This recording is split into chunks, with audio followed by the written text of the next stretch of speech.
Welcome to episode 59 of The Leap Home. Raped. In this week's episode, Sam has to press charges after leaping into the victim of a serious sexual assault. Faced with scepticism from the community and even his own family, Sam must find a way to be taken seriously and bring the case to trial. But without first-hand knowledge of the crime, can he give persuasive evidence, or will the jury find him unconvincing? My gut tells me there's a case here. Oh, your gut tells me you gotta stop eating at Betty's House of Pies. Good evening, Ian. How are things? Not too bad, Gerry. How are you? I'm feeling very full after returning from Betty's House of Pies. It's always good to get a few jokes into an episode like this. Yeah, finding a clip that would be an appropriate intro was more challenging than usual. I don't think it's that challenging. They put far too many jokes into this. Put a lot, even right at the very beginning. Yeah. It's a touchy subject. It is, and what we should say is that we may well be laughing and joking here, not at the subject matter itself, but how it's handled, perhaps. No. And we should probably give a trigger warning to anyone who is affected by these sorts of things. This episode will discuss matters involving serious sexual assault. I think we'll make the decision at the top of the podcast not to use the word, because there's no. We can talk about assaults and perhaps the R word, but I don't think we should litter it. Unlike what this episode does. Yes, it goes full bore with it. It's not an offensive word as such, but it is one that's going to get you deplatformed. Yeah, and there's no need to be... There's one scene in here where I thought that the writers must have been getting paid by the use of the word. It was... In fact, the entire episode, if it wasn't so inappropriate, I was half tempted to put together a sort of supercut for the times it was used. It was more than required for this type of show, I think. The point was made. I think they were almost trying to be gritty and edgy. Maybe. And I've said before, I'm not convinced this is the platform. This type of show is appropriate for addressing these more sort of serious issues. I'm not sure if I can do them justice. You need science fiction or something. Yeah. Anyhow, before we get into the nuts and bolts of this one, let's talk about social media. You can find us at Leap Home Podcast on all the usual platforms. You can get show notes at theleaphome.com, and if you want to listen to next week's episode 1 week early, i.e. right now, you can do so on our YouTube channel, Columbo Podcast Productions. Please leave comments, like, subscribe, click all the notification buttons, and rate and reviews where you're able to do so. That would be very much appreciated. Indeed. What do you think? Shall we talk some Quantum Leap? Let's crack on.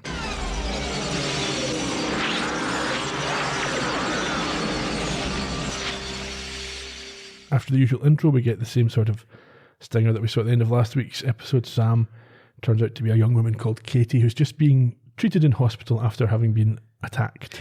She or he, again, same my as notes last time. are back and forward on this. I'm going to say he. I'm going to call him Sam, unless they're talking in the third person. It gets tricky later. It does. On, yeah. Everyone knows what we're talking about anyway. Yeah, he's been comforted by another woman and told in quite a perfunctory manner by a doctor that it's all over, as he lists a number of intimate injuries that have been sustained. Painful sounding injuries. Very much so. And again, this is another example where it seems a bit too gritty for the type of show. There was no need for describing. Hammering home the point right at the outset, yeah. Sam tries to speak, but the doctor's not interested. What this does do in some ways, and in fact there is one particular turn that the episode takes which I think was well done and more realistic than perhaps what he would have assumed for the show. Sam's trying to speak and the doctor isn't interested, and I think that, again, that's quite a good realistic representation of perhaps how, or maybe still, the woman's voice isn't, or the victim's voice isn't being heard. That's really the theme of this episode, is how it feels to be, I think more so than the fact of the assault, it's how it feels to have suffered this and not be believed, and how the system and how the community treats the victim. Sure. Just at this point, a cop pops his head around the curtain and asks if they are done with her. Yes, and Sam, realising that he is once again a woman, says, "Not again." And we all laugh. Yeah, as the cop confuses this for thinking that she had been attacked previously. We get the usual "oh boy" set of credits as normal, and we return to the hospital. No, before that, Sam sees himself in the mirror. So he sees a battered and bruised young woman, yes. Yeah. And as I said, through the credits, we return to the hospital on June the 20th, 1980. The doctor is answering for Sam again and insists that she's confused as the cop tries to find out if it has in fact happened before. Yeah, the police officer's a guy called Shumway. Now, it would have been easy to paint him as as a bad guy or an unsympathetic character, but I think that he's seen in a decent light in this episode. Very, in fact, very much so. Yeah, he's quite keen to proceed on the basis of what Sam or Katie has to say. However, Sam doesn't really know what's happened at this point. Obviously not. No, he tries to get Sam to confirm the previous statement that he was driven to a place and forced to have sex against her will. But he's obviously confused, and this uncertainty is taken as embarrassment or shame. Yeah, he explains that sometimes women who are attacked in this way are reluctant to press charges, and Sam, assuming that this is why he is here, says that he does in fact want to press charges. And so the cop asks the other woman, who's Katie's sister Libby, I think her name is, to give her some new clothes as they will need her current ones for evidence. That's right. At this point, it transpires that both Libby and presumably Katie know who the perpetrator of the attack was. Before we get to this, the cop, he leaves, and Libby wonders what they're going to tell their parents. Yes. And at this point, this is a nurse starts just snapping pictures like a paparazzi. It's really strange. The way that the doctor and the nurse behaves, I find it slightly odd. Maybe almost looking at a photo shoot. She's like, say cheese, come on, give me a sexy pout. And why is the nurse doing this? This would be a police officer, forensic, yeah. Anyone, yeah. Wouldn't be her job to take pictures. I would not have thought so. And it's not as unless if she's maybe in the 80s it was, I don't know. Obviously they want pictures as soon as possible. Yeah, and the doctor himself, yeah, it's weird. He starts asking questions like he's a cop, but it's none of his business, like, It's not helping him treat her. No. Yeah, he's shocked to discover from Libby that the accused is who? Kevin Wentworth. Both the doctor and the nurse are dubious about this. Well, we find out he's the son of a well-known local family. So this is obviously a small town. They're not in the big city here, and I think it paints a decent picture. We've seen this. I suppose it's quite a cliche. Yeah. The important rich family who small town. Yeah, he's maybe the high school whatever it is quarterback. Yeah, and he's got a bit of sort of carte blanche to do what he likes. There's a lot of made-for-TV movies you've seen that approach this subject in the same sort of way. The nurse says that Kevin went to Scouts with her son, and the doctor notes that he is aware of Kevin's parents, or he knows Kevin's parents, so they both seem quite dubious as to the possibility that he would have carried out this odd, attack. especially from a doctor. It's like, oh, well, I know their parents. Why would? But anyway, Libby insists to this nosy medic that a couple of dates does not mean that he was her boyfriend. So I think... Well, yeah, the doctor's pushing this line as if to say, it's not really an attack, is it, if he's your boyfriend?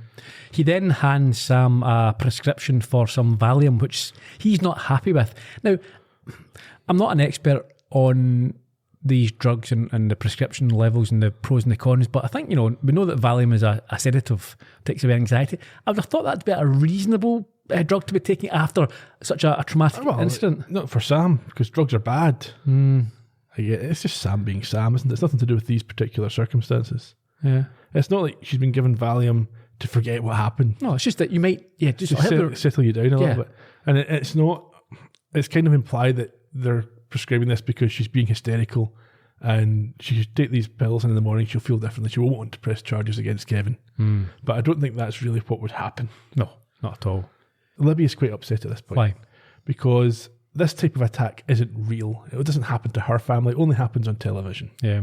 She's also not happy with the fact that they're handed a bill to be squared up before they leave. Well, that's a little bit of Americana for you there. Yeah. Although when we find out how much it's for, I think, it's not as bad as what it would be these days anyway. Well, certainly with inflation. Yeah. I think that would be a 4-figure bill these days, wouldn't it? I would have thought so. Yeah. Time passes and Sam's now wearing a nice jumper. I say nice. A hideous jumper.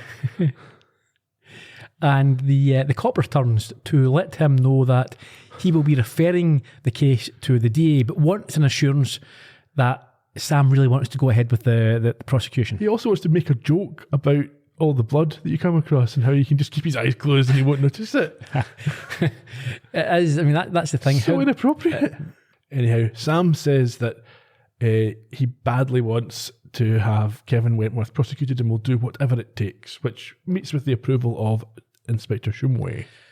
Although he does warn him not to get his hopes up, as getting a conviction will be difficult due to Kevin being her date. And also the fact he's not willing to do any investigating to gather any evidence. No, that's So true. we'll take your word for it. We'll put it against his word for it. We'll not do anything else, and we'll hope for the best. Although he does say that the injuries will help the case. He does say that. And he arranges to meet Sam at the DA's office the next day at 10 a.m. Yeah, and I think Sam understands why he's asking him to go to this meeting, because it'll be far harder for a DA to refuse to take the case. Yeah. Now, Sam assures him that he'll be there, as Libby walks over and moans about it's $350. That's, I mean, I wouldn't like to pay for it at all. I don't, Yeah. I like the National Health Service. However, I was assuming that'd be like a $3,000 bill. So. I would be surprised if it was anything below $1,000 anyway. And then, not for the last time, but they're startled by the audacity of Kevin. Yes, he shows up at the hospital and starts badly acting, I should say, but acting like though he's been scared out of his wits because she's run away in a stranger's car. Yeah, he asks if Sam's okay, and then claims that he jumped out of his car and into a stranger's, and is apparently shocked to hear the accusation of the assault that Libby makes against him. He's more upset that she's making this accusation publicly. Yes. And to the police. Sam insists that he will also be making this accusation to the DA in the morning. And Kevin acts confused and unable to understand why he's doing this. And as they walk away, he shouts after them that he didn't do it. And I think he uses the R word, which I wouldn't be. You wouldn't be shouting that. broadcasting that at all, probably, would you? I am not. No matter what everybody says. Anyway, at Katie's house, she receives a colder reception than maybe she would anticipate, or than Sam would anticipate. Yeah, okay. They're understandably heartbroken and shocked, as well as angry. And this is the scene where they use the R word about 74 times, and they use it so much it actually became funny. It's ridiculous. It almost loses all meaning. Yes. They're in such a tizzy at this point. I think, first of all, they're confused and upset because they don't understand why they weren't invited to the hospital, probably, or told that she was in hospital. And the father, his initial response is anger. He wants to kill Kevin. But he very quickly changes this to victim blaming. Yep, tropes and stereotypes. Did you shout out? Did you fight back? All this sort of stuff that's irrelevant. Mm-hmm. Although, not with regards to this particular type of assault, but I do know that the initial reaction can be, if your kid falls and hurts himself, I've been like, why did you do that? Why didn't you? Yeah. Like the other day, my daughter, she was out in the schoolyard and fell on her face with her hands in her pockets, and it was like... That's like something out of a comedy. That's Laurel and Hardy stuff. And, it was like, why didn't you... Why are you messing about? Why do you have hands in your pockets? And it is that. I think that, you just try to take it in. And the first thing I think my son fell down the stairs last weekend and I shouted, "What are you doing?" Yeah, well, that's it, isn't it? Yeah. I think it's just a natural reaction to the fear. Yes. It's to try and blame, Yeah. You don't actually mean to No, blame. of course not. Or maybe you do. Well, in that case, it was. Yeah. I don't know why she had her hands in her pockets. So she's been told that will not be happening again. You shouldn't be falling down the stairs at 14. It's No, ridiculous. of course not. If you're Stop drunk. looking at your iPad, look at the stairs. Only if you've been drinking at that age, it's acceptable. I think I fell down a few stairs. Anyway. However, yes, Libby notes at this point that even if Sam had shouted out, nobody would have heard. Yeah, and unfortunately, the mother, she starts talking some sense and calms down the father and apologises before Sam states that they can't change what has happened and can only make sure Kevin doesn't do this again. At this point, the mother takes Sam to have a shower. Later in the bedroom, we get another glimpse of Katie in the mirror, and as was the case with the other one where he jumped into a woman, we get far more shots of the person he's leaped into when it's a woman. Not so much when he was pregnant, but the other two, yeah. Yeah, wonder why. Who knows? In any case, Libby comes into his room with a suggestion that he is perhaps not expecting. How are you? I'm okay. Katie, I was thinking, what if you go to the police tomorrow and say you don't want to press charges? Why would I do that? Dragging the police into it will only make it worse. For who? I'm not gonna let Kevin get away with this. Katie, when you told me about your date with Kevin, I was really excited for you. I thought he was such a neat guy, even though Paula Fletcher had her hooks in him for 2 years. But then when you called me from the hospital and said he you... You didn't believe me. Well, you've always been such a tease, and I figured you finally went too far. Even if that's true, that doesn't give Kevin the right to commit No, of course not. It's so hard to believe. I mean, Kevin has half the girls in this stupid town after him. Why would he me? I didn't mean that. It's just that he's such a hero in this town. Do you really think people are going to believe you over him? I don't know. I don't know, but I'm not going to back off.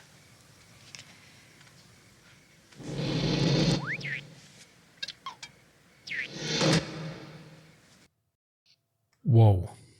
She's changed her tune from the hospital. Yeah, she deserved it.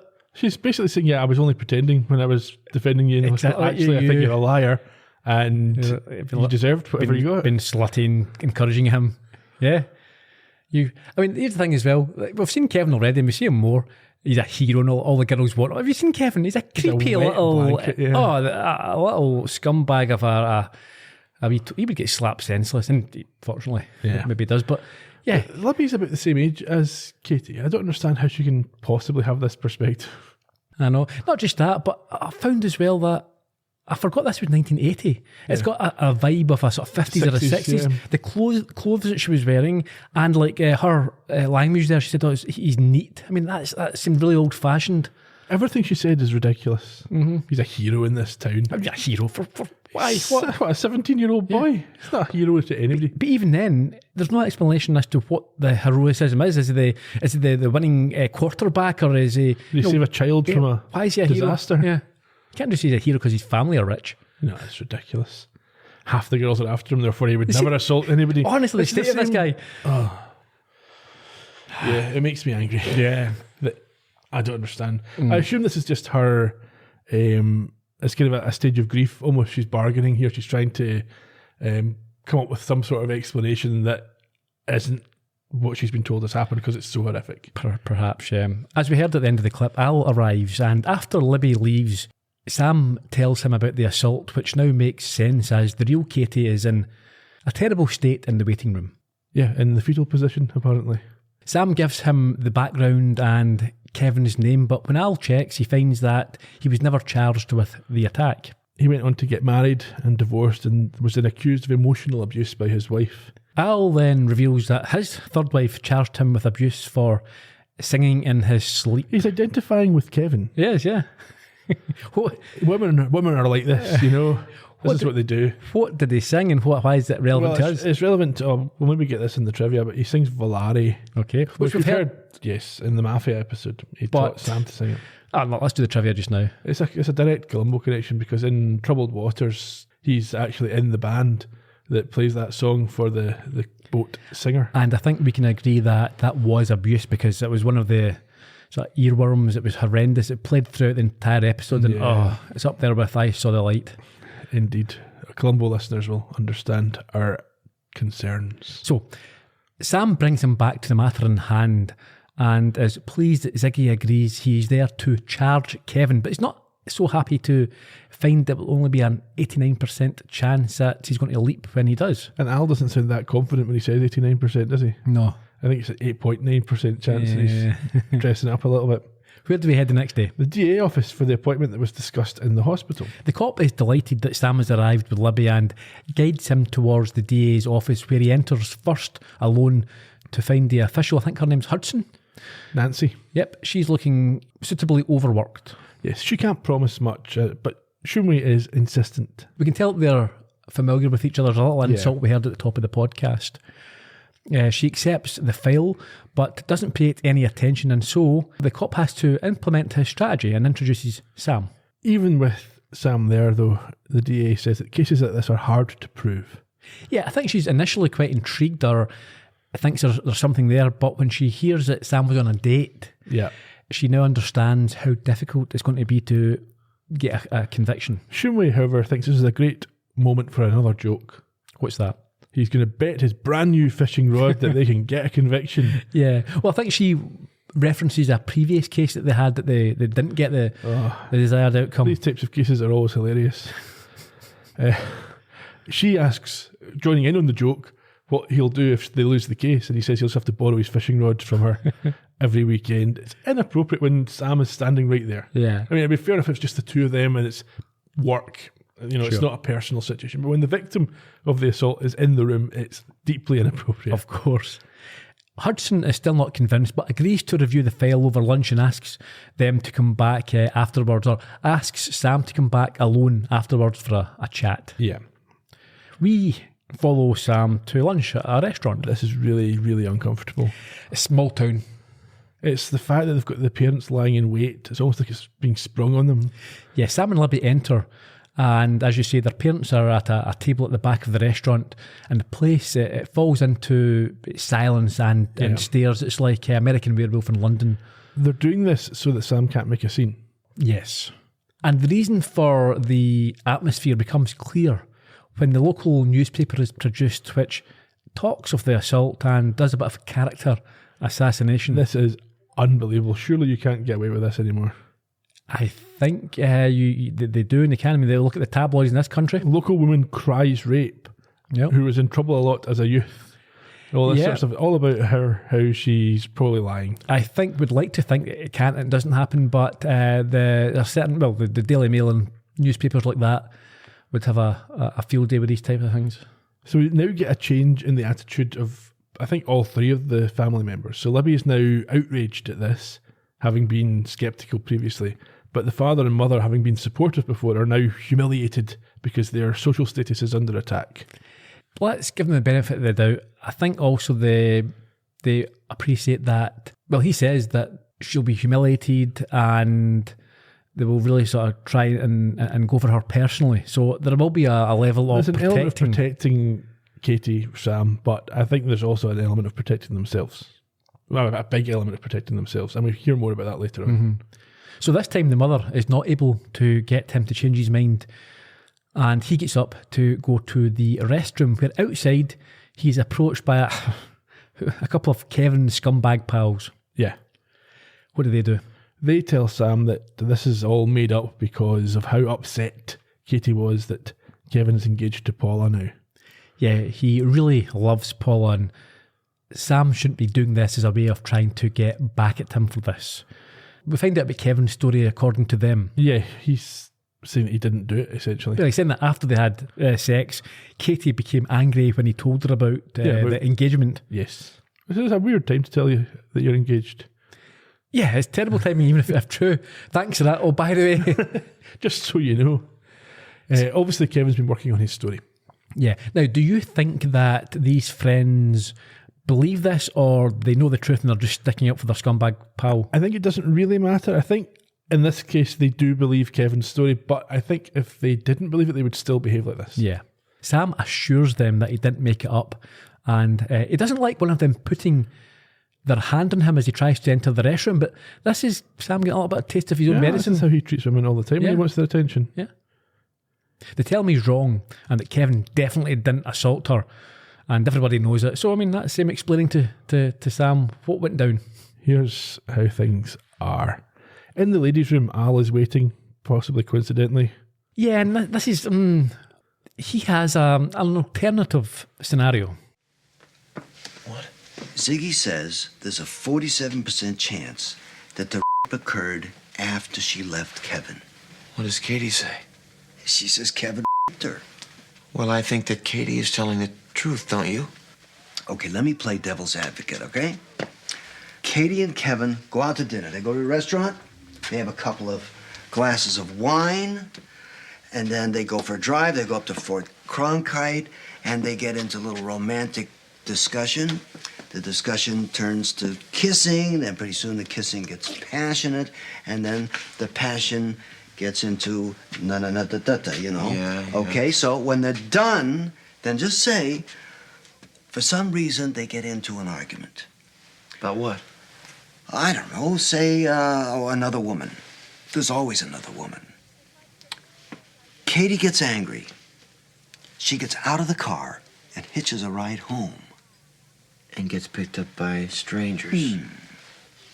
Or it could just be one guy. He sees that she's tipsy, he sees that she's hurt, she's alone. He takes advantage of her. He rapes her, roughs her up, drops her to hospital. Who's the guy? She doesn't know, she never saw him before. But she's hurt and angry and humiliated. So who's the only guy she can take it out on? Kevin. Bingo. Only it didn't happen that way. But you don't know that for sure. Why would I have leaped in here? I don't know something. Katie was raped. And in my heart, I feel that Kevin did it. Now, unless you or somebody else can show me a reason to believe differently, I'm going to do everything I can to prove that Kevin is guilty. Al doesn't paint himself in a good light there, does he? There's no reason for Al to adopt this position. No, I mean, he says he's playing devil's advocate, but it sounds more like he's This trying is what he to. thinks, yeah. And I'm also uncomfortable with, and again, I'm going to labour the point, this type of show, Al always plays the role of basically a pervert, a sex offender. Even last week, we had him get into the ladies' changing rooms with the twins. Yep, at the watching barbers, them, yeah. spying on them. I find it hard that a show which does have a sex pest as one of the main characters and one of the good guys, to now be addressing sex offences with any real right or conviction. Yeah. Anyway. Yeah.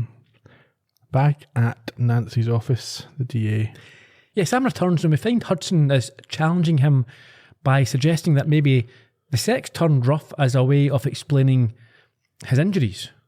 Al is in the background noting that she doesn't seem to believe Sam either. And Sam asks if he needs video evidence for someone to take his side. And she says, yeah, it'd be good, even if we couldn't use it. Yeah, and like you say, she suggests this rough sex and shame. I mean, she goes on to say that, and Al doesn't like this, that she was embarrassed, she had this rough sex, knew her parents would find out and so cried rape. And when the cops got involved, he couldn't back down. He sort of painted himself into this corner. And she points out that the jury will come from people in the town who will have the same opinion as most of the other people, that Kevin's a good guy and he wouldn't do this type of thing. Surely the jury should be made of people who don't know Kevin. You would think so, but I'm not sure for these type of crimes. You're not going to, if it's a small town or a small sort of city, you can't. It's not. You're not busing in people would from. ask to move the case to a different court, though. I don't think so. I don't think they would have the finances for these type of fairly common, unfortunately, probably crimes. Yeah. Sam is talking to Al kind of under his breath a little bit, and Nancy picks up on the suggestion that she doesn't believe Sam and says that doesn't matter. Yeah, she also admits that she is afraid of losing, but Al's opinion starts to change when she states that this is because losing makes it easier for others to get away or to get off with it, and she doesn't like this. Well, it's such a low conviction rate for this type of crime anyway. Yeah. Anyhow, she lists the strengths and weaknesses of Sam's case and warns that if Sam insists on pressing forward, he will be treated like a piece of evidence, an object. And the defence will go out of their way to try and humiliate and, belittle him. Yeah. Mm-hmm. He says that he's prepared for that, and Nancy agrees to take the case forward. And so puts out a warrant for Kevin's arrest. This delights the cop who's returned, and Sam and Al, I think they stand back and wait to leap because they think this is what he's done, what he's there for. But no, it doesn't come, causing a double oh boy as they realise that Sam will most probably have to testify.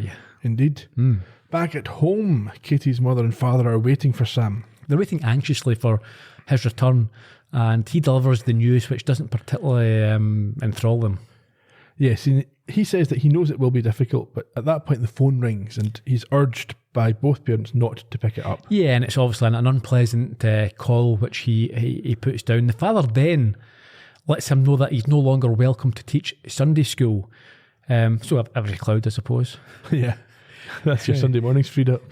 Which obviously angers Sam and Libby as well. Yeah, his father says that people of the town are scared, and the mother now has completely turned her position around from her initial response and says that the Wentworths are important and have donated a new pipe organ to the church, and the parents of the other kids have called the church to insist on this change because people are siding with them.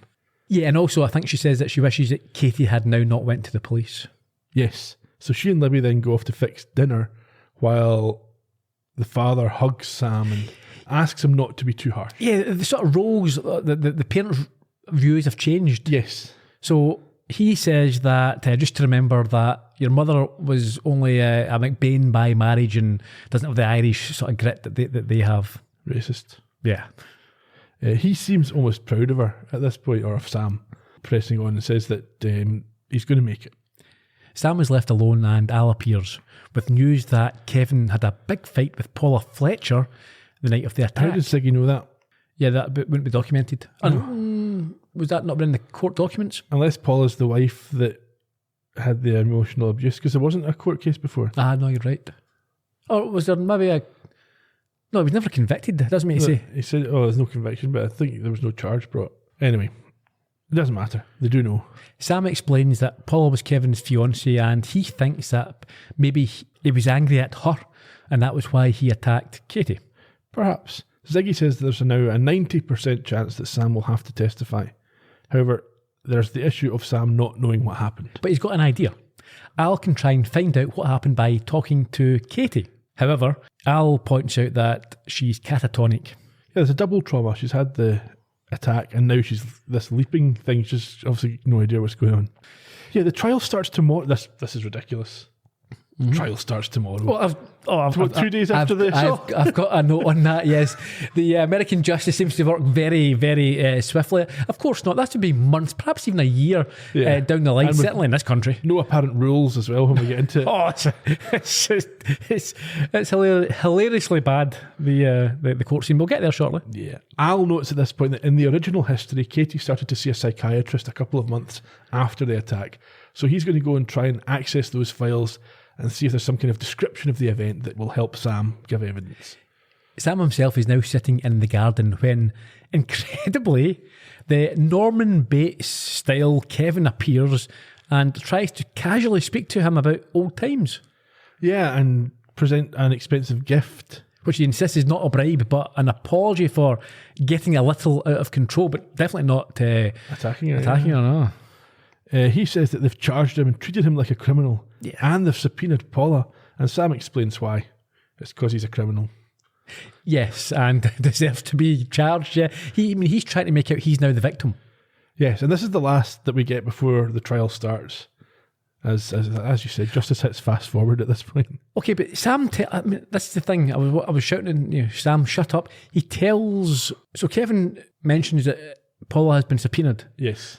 And Sam says, "Oh yeah, that's because you made her angry that night of the attack. Give away the whole case. Yes, don't give away your strategy. Yeah, that's crazy. Shut up." Anyhow, we now appear in the middle of this trial. Yes, where my first point is, the wheels of justice seem to act very fast in 80s America as the trial has now begun and Paula is being questioned by Hudson about the night in question. Yeah, she admits eventually that there was a fight, and that's all that they're asking her. Also, there's no details. No, it's some very typical sort of TV objections, overruled, sustained. It objects to everything. Yes. So your name, objection. But yes, Paula is not asked anything of significance. No. Did you have an argument? Yes, but he didn't hit me. Now, in fairness, Hudson makes it clear that she's not convinced that this is the truth, or that he wasn't a sort of an aggressive psycho. Following this, the defence attorney stands to question in a scene that is so bad that it's almost funny. It's an insane line of questioning that would be laughed at if it wasn't so tragic. They all, including I think the jury, all have a good laugh at the notion of Kevin assaulting Katie when Paula is such a wee hottie. That's basically it. You're not as attractive as her, so why would you have any interest in assaulting you? As if that's the whole purpose of these sort of attacks, is who you fancy the most. Absolutely crazy. After this, Kevin takes the stand himself and Hudson cross-examines the slimy wee creep. Mr. Wentworth, Could you describe the events on the evening of June the 20th?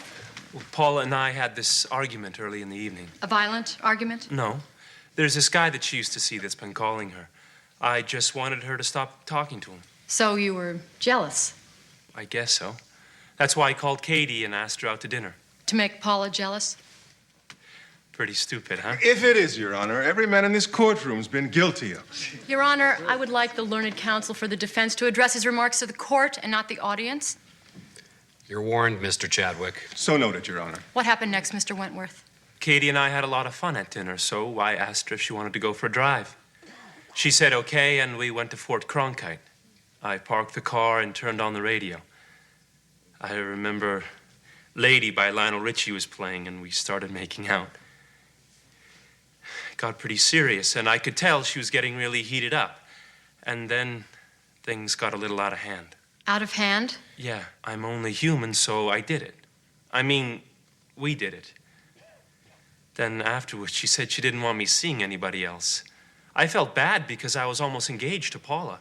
I wanted to be honest with her, so I told her the truth.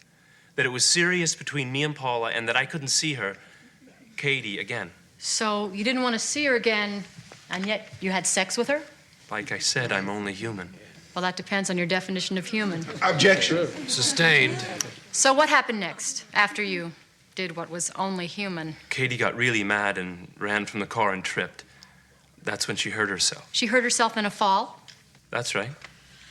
Your Honor, I would like to enter into evidence as Exhibit A these photos taken of Miss McBain 1 hour after the incident. So noted.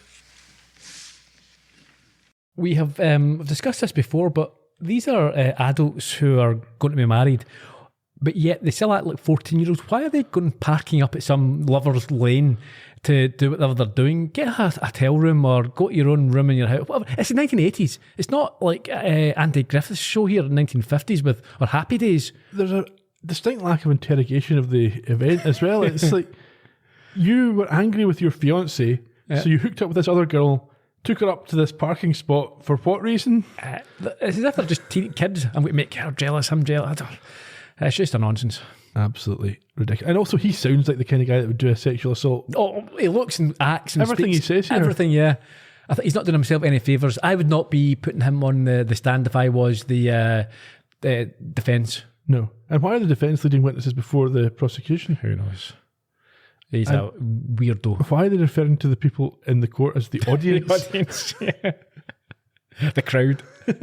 The fans. Yeah, exactly. Dear me. Anyway, so at the end of that clip there, he still claims that she had a fall, although can't explain the vaginal injuries before it's again the defence's turn to ask some questions. But before that, there's an objection for no reason that's sustained. Sustained. I've seen this on Matlock. Strike it from the record. Yeah, approach the bench. Yes, then we then get the apparent cross-examination by his own lawyer. Yeah. Who asks if he's confused. About what? About what all this fuss is about. Yeah. However, this time there is some evidence that surprises Sam and sets the prosecution's case back in their heels. Sam's ridiculous here. No sympathy for him. Right, what happens? So Kevin says that this was the second time that he and Katie had had sex. Yeah. And when the attorney says to Sam, is that true? Instead of saying, no, that's not true. Well, he says, Sam would be lying then. Yeah, well, fine, lie. Why would you say, oh, I don't know? Sam can't lie. He won't lie. know. Sam won't lie. He's a religious man. I thought he wanted this guy prosecuted. He would be swearing on the Bible. In fact, they wouldn't ask him. He's not on the stand. Exactly. But she just asks him, is it true? All right, yeah. But then, yeah, that's still as part of the evidence. Like, we'll have this whole conversation thing between all these different people. It's not how evidence works. I like how the rumour goes around the whole the chattering. Oh, what? 3 times. They've had sex 3 times. Oh, you can't be assaulted if you've previously consented. Local newspaper reporters are running out to go to get to press in time. He's very wishy-washy in his response anyway, which angers Nancy. Yeah, and sends shockwaves around the court. But he's the next witness. Well, I think, in fairness, all the damage has been done. Hudson claims to the judge that this is irrelevant, but I think the defence sees this as proof of a form of pre-consent. Well, yeah, at least he's entitled to believe he had consent, given that it was granted before and the circumstances are similar. Yeah. So that's the end of Kevin's evidence. Well, yeah, but the judge allows it. Yeah, that's ridiculous. The whole thing's ridiculous. Kevin steps down, and he is replaced on the stand by who? It's Sam, and he doesn't know what to do. No, he's panicking, along with Al, who tells him that they need to stall and advises him to swoon. Yeah, which he does. Effectively. Very much so. And court is adjourned until 9 a.m. the next morning. That night at home, Sam's mother takes his temperature. And then offers him milk and cookies as she emotionally admits that she doesn't know what else to do. I think that's fair enough. Well, I think it's because Sam scoffs at the idea of milk and cookies that she kind of breaks down a little bit and it's like, I don't know what to say. Folk on TV know what to say. Sure. I don't. She's confused but tells him how much she loves him, and after hugging, Sam does in fact request these milk and cookies. She has to go and bake them. Again, it just doesn't feel right. That's like this is the 50s again, 50s, yeah. Yeah, it's not the 80s. The 80s there will be microwaves and whatever is the... Well, they should have bought a packet of cookies. Or maybe if she was baking cookies, but you wouldn't be offering the cookies before you'd baked them. No, it's weird. It's just oddball stuff. She leaves anyhow and Al shows up and Sam has an idea. He's got a big solution. What's that? Al should bring Katie into the imaging chamber. Obviously, Al's confused, but Sam tells him that he's got to find a way for her to hear him, as apparently relaying the message would take too long. It's the other way around. Sam needs to be able to hear Katie. Because previously we saw, I'll talk about it in trivia, when someone other than Al is in the imaging chamber, Sam can see them but not hear them. Yeah, but his excuse here is that it would take too long for Al just to repeat it. Yeah, because then Sam has to repeat it to the court, so it would sound like a delay in answering every question. It's not a race. It's an emotional time. She might take a few seconds I think it would be workable, but Sam just says, no, fix it. But we don't find out how they fix it. We just get told it's fixed. No, and I've noted here, obviously, they'll use this in the future for other leaps. Very helpful, yeah. Yeah, I mean, if you can do this, think of all the previous leaps where this would have been a bit of a bonus. Yeah, absolutely. Surely they won't just forget about this. No, I don't think so. Okay. The next day in the court, we get Shumway joking around with the victim once again, offering smelling salts. He's so wacky. Yeah. And Sam begs for Al to show up. Well, he does his thing by muttering to himself about Al and covers for it by claiming that Al is the patron saint, or her patron saint of lost causes. Nancy agrees that then he's required. At this point, Sam is called to the stand and sworn in, and just in time, Al and Katie show up. Well, again, it's showing you how sort of conservative, he's really dithering over swearing to tell the truth, the oath, because he can't tell a lie on the Bible. Yeah. Katie is able to relay her version of events via Sam. And it's quite nicely done. It starts off, Sam repeats it, and then eventually it kind of just blends into, we just hear Katie. Well, it'd be terrible TV for us to hear it both times. We don't require that. So I think you're right. This is been delivered in the most efficient way. And effective. Yeah, because Sam saying it isn't going to have the same emotional pull. Yeah, I think it's done well. She explains that she did go on a date with Kevin that night. It was a nice, expensive meal. And then he asked afterwards whether she wanted to go for a drive. But rather than taking her home as she requested, they went to this Fort Cronkite instead. They kissed for a while, but she didn't want it to go any further. And she goes on to explain what actually occurred when Kevin took things beyond what she wanted. He tried to put his hand up my dress. Go on. I told him I wasn't like that I was a nice girl. What did he say? He said the only difference between nice girls and bad girls is that bad girls help you. Then he started kissing and groping me again. And I started to cry. How did he respond to your tears? He slapped me. And I think I screamed because then he hit me and pinned my arms behind me. Did he slap you or hit you? You said both. He slapped me first and then hit me with his fist. How many times did he hit you with his fist? 3 or 4 times. Did he knock you unconscious? I was kind of fuzzy for a while, but I don't think I lost consciousness. And then what happened?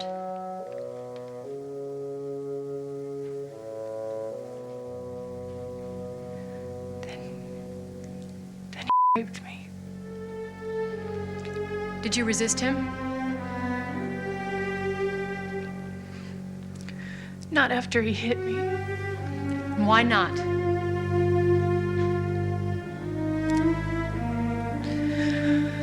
Because I was afraid he would kill me. How did you escape? When he was through, he got off me and I opened the door and I ran. Did you fall while running? No. Did you consent to having sexual intercourse with Mr. Wentworth that evening? No. Did you behave in any manner that would make Mr. Wentworth think you wanted to have sexual intercourse with him that evening? No. Never. He raped me. Now, you would expect after that... Powerful testimony. Powerful testimony in a TV show, a family entertainment TV show, that you would know what was coming next. But you would be wrong. The trial is now over. We see everyone leaving, and who's celebrating? It's Kevin. He's joyous at having been found not guilty, as he told everybody he would be. I think this would have been a fairly brave move. I think maybe the producers of the network might have said, you know what, maybe we should have the sort of happiest ending possible here. Yeah. He should be found guilty. So I think that the writers or the producer, whoever was involved in making the decision, to say, you know what, no. Now, I'm not sure if they were just trying to be dramatic, or if they said, or if their thinking was, well, in a lot of cases, this is what happens. In most cases, yeah.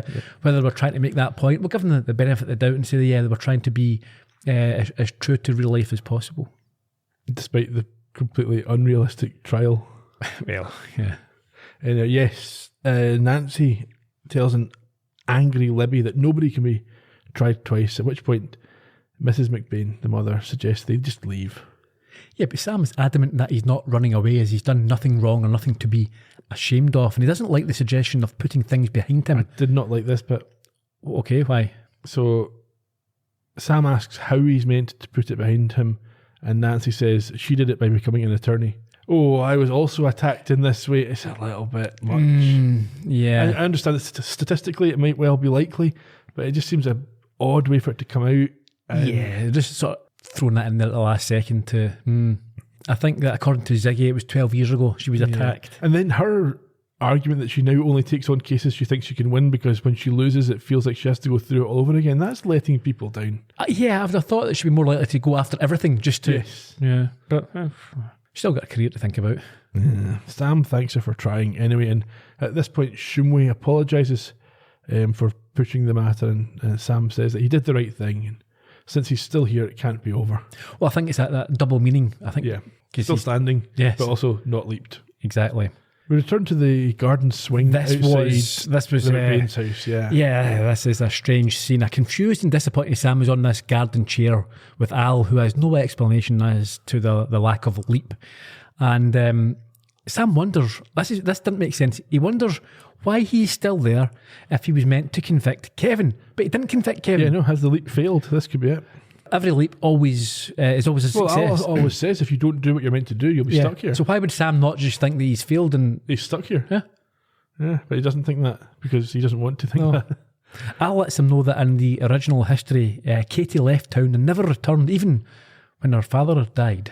So it's implied that she doesn't do that now, but he doesn't really talk about what happens for Katie or for Kevin. No, I mean, Sam Riley suggests that he's there to keep Katie in town. Well, he suggests that's not enough for him to have leaped here. Before Kevin again makes an appearance to mock Sam and gloat at his victory.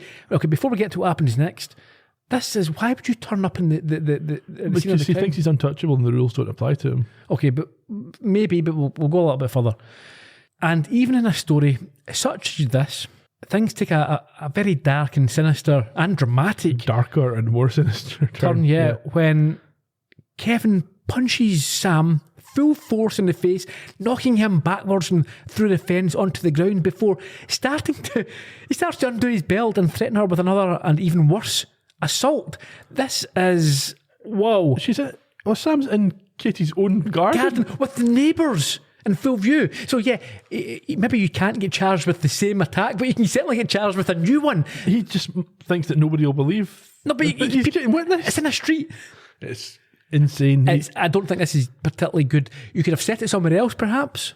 But even then, I think... Or had him drunk. This is the day... Where this he's is not thinking clearly. I think this is the night of the trial. Yes. This is a crazy... He would be so relieved, I suppose, just to not be convicted. He's got that level of arrogance. He never thought he was getting convicted. Maybe, but I'm not aware of any of this type of attacker who's ever went back that night and done the same thing again after a trial. It is stretching things. Very much so. But even just doing, where he's doing it, I'm sorry, if you're going to do that type of thing, you do not do it in a suburban garden. No, you would find her somewhere far away from other people if that was what you were going to do. I imagine.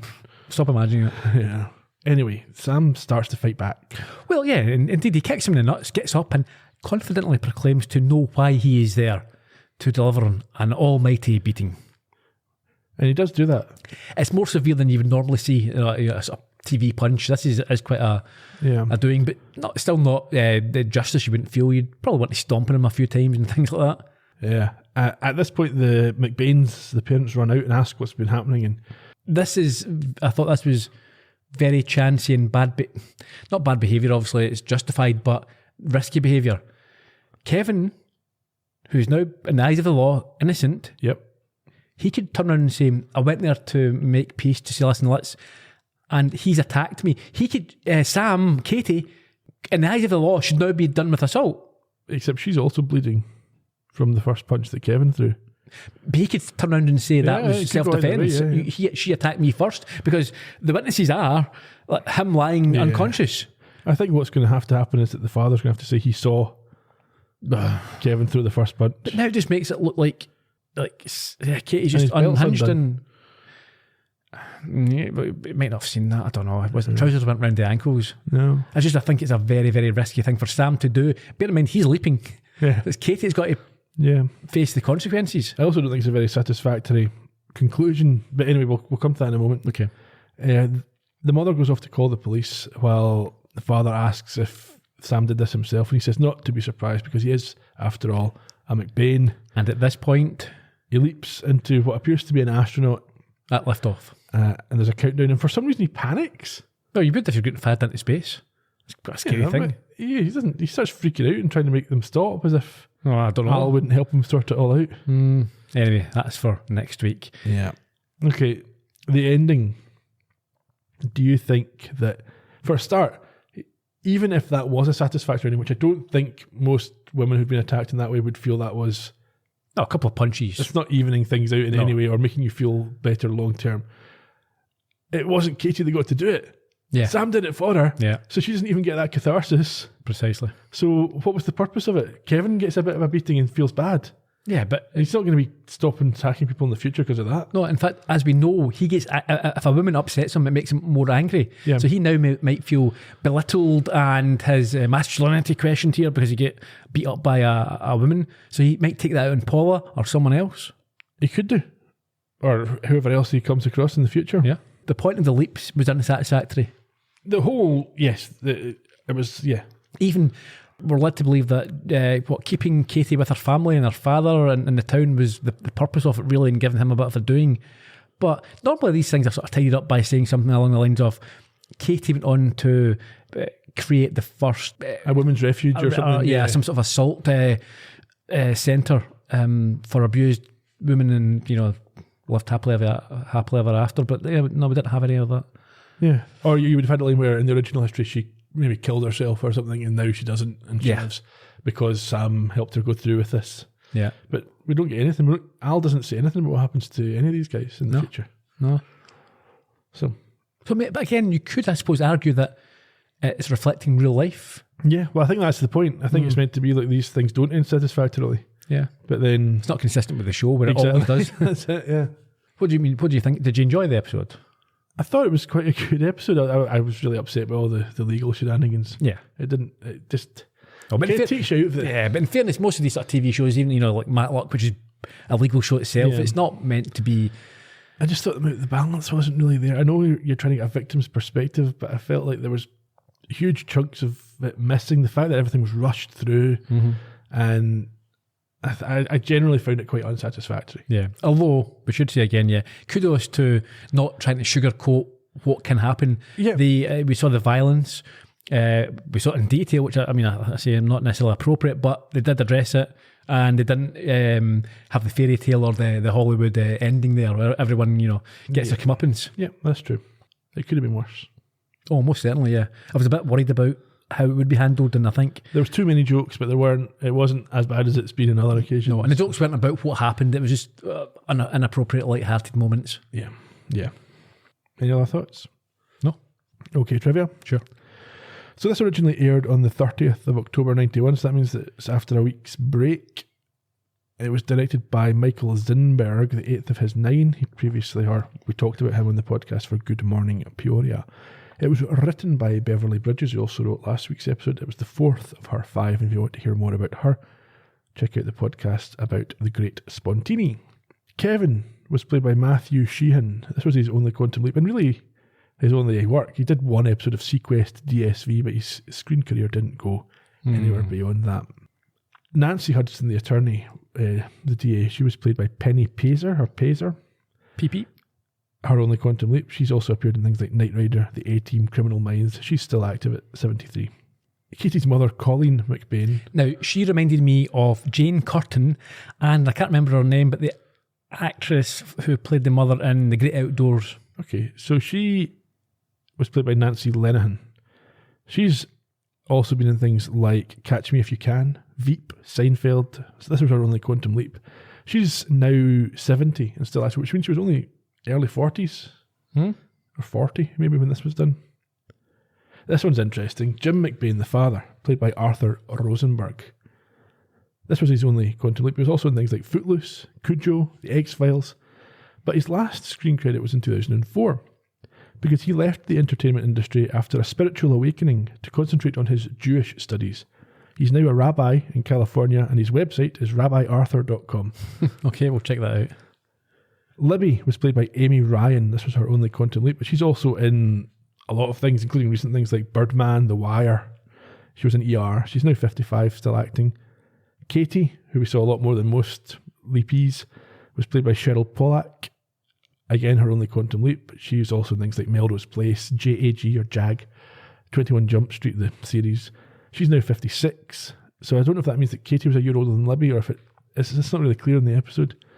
But her last acting credit was in 2002, her last screen credit anyway.